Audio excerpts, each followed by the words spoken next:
আসসালামু আলাইকুম নমস্কাৰ আপোনালোকে মই একটা কথা জনাব পাই খুশি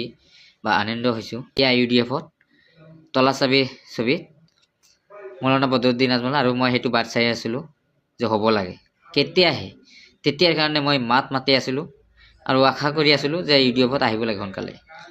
কংগ্ৰেছত কৈছিলোঁ নহয় 48 ঘণ্টাৰ বাবে কংগ্ৰেছত আহি মুখ ঠেচা খালে এটা কথাই কি যি সপোন লৈ আহিছে এই সপোন কেতিয়াও বাস্তৱ নহয় মই ওয়েলকাম জনাইছোঁ IUDF-ত আহিছে আৰু মোৰ লগত খেল হ'ব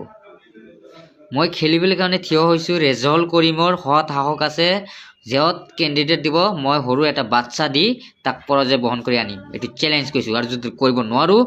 মই সুগৈলি ৰাজনীতি ত্যাগ কৰি তেখেতৰ গোটেই জীৱন তেখেতৰ গোলামী হৈ কৰিম ৰেজলৰ গোলামী কৰিম যদি মই ৰেজল কৰিমক পৰাস্ত কৰিব নোৱাৰো মোৰ নাম সুগৈলি নহয় জীৱনৰ কাৰণে মই ৰাজনীতি ত্যাগ কৰিম স্পষ্ট কথা কৈছোঁ যি সপোন দি কাৰণ চান্দা ফাৰিয়ে কেতিয়াও আগুৱাই যাব নোৱাৰে নিজৰ মুনাফাৰ কাৰণে তেখেতে আছে ৰাজনীতি কৰিব অধিকাৰ আছে সবারই সেইটো বেলেগ কথা কিন্তু যি সপোন ভাবিছে এই সপোন কেতিয়াও তেখেতৰ বাস্তৱ নহয় এই কথাটো স্পষ্ট কৈছোঁ আৰু আপোনালোকক জনাই দিছোঁ যে আপোনালোকে ৰৈ থাকক আমি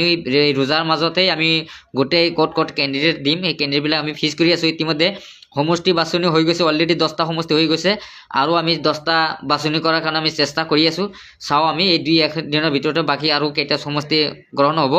ইতিমধ্যে আমি জলেশ্বৰো ৰেডি কৰিবলৈ কাৰণে হাজু হৈ আছো তাৰ পিছত ধৰক আৰু কিবা কিবি আছে আমি মাথা মাৰিম কিন্তু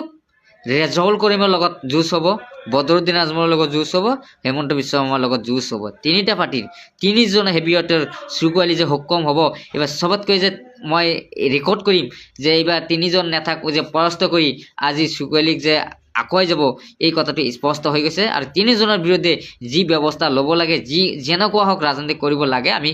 যিকোনো মূল্যই হওক তেখেতক আমি পৰাজয় কৰিবলৈ হাজু হৈ আছো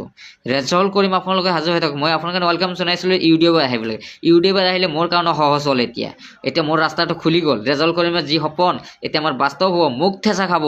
ৰেজল কৰিমৰ বিৰুদ্ধে মই যি যুঁজ দিব লাগে হিয়া মই দিবলৈ হাজু আছো এক বিন্দু তেজ থাকালৈকে তেখেতক আমি জিকাবলৈ নেদিও আৰু ৰাইজকো কৈছোঁ তেওঁ ৰাইজৰ মুনাফাৰ কাৰণে তেওঁ আহিছে নিজৰ লাভালাম্বীৰ কাৰণে আহিছে কাৰণ আমচুৰ পৰা এনেকুৱা বহুত নেতা আছে চাওক আমি যদি ক'বলৈ যাওঁ বৰপেটা সদৰ সমষ্টিৰ আছিল আব্দুল ৰহিম কি আছিলে আমচু আছিলে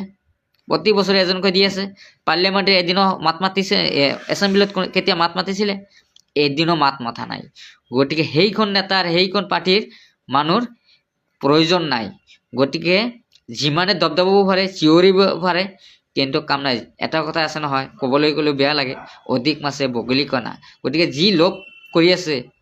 হেতু আৰু সাকসেস নহয় গতিকে হেতু কথা ঠিক আছে অল দা বেস্ট আমি থ্যাংক ইউ জনাইছো আৰু হেই বলে সিজন গ্ৰামত খেলাব মই সেইকাৰণে আগতে কৈ থৈছো সিজন গ্ৰাম ৰেডি হৈ আছো ৰেজল কৰিম যত আছে মই ততে আছো চাও আৰু মইতো জালুকবাৰী আছো সৰু বাচ্চা দি তেখেতক ঘৰাম এই কথাটো স্পষ্ট কৈছো ধন্যবাদ